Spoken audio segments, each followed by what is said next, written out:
Anibal Almodovar. A serial womanizer who was quick to anger, Anibal Almodovar became so furious at his new wife's insistence that he gave up his wayward sexual lifestyle that he killed her just weeks after the wedding. Unfortunately for him, he did not stop to consider that it might not just be witnesses that could place him at the scene of the murder. The evidence that convicted him came from somewhere no one would have suspected.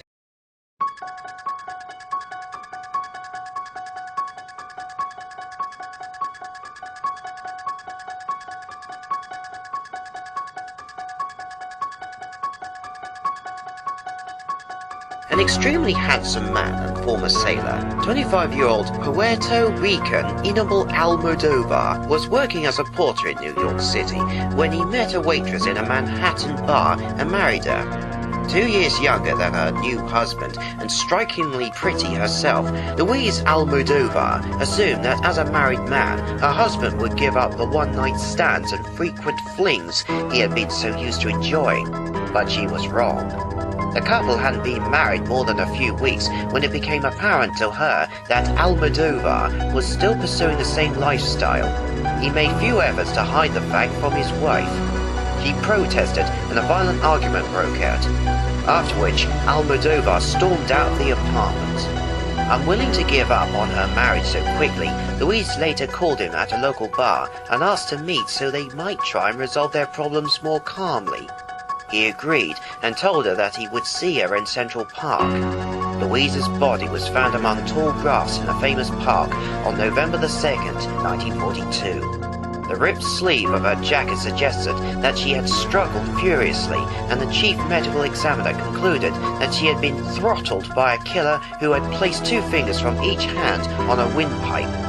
Unable to identify the corpse and assuming that it was a random killing committed by one of the many dubious characters that could be found in Central Park at night, the police department was initially at a loss. But when reports of a missing woman whose husband was a known cheat and a violent bully came in, they scented a murderer. Almodovar was brought in for questioning and his clothes taken away for examination. The seeds found in the turn-ups of his trousers would later prove crucial in convicting him of his wife's murder.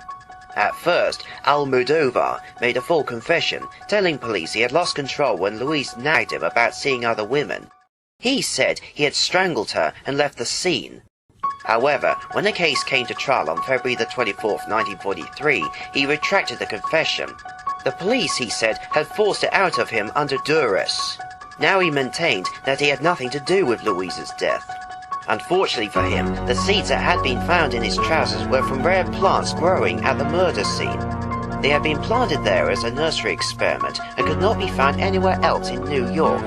What's more, as a professor of biology and botany explained to the court, as the seeds found on Almodovar's trousers only matured within a week of the murder, the evidence placed Almodovar at site on the night Louise was killed.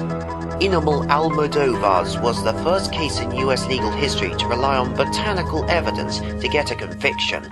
He was found guilty and sentenced to death in the electric chair.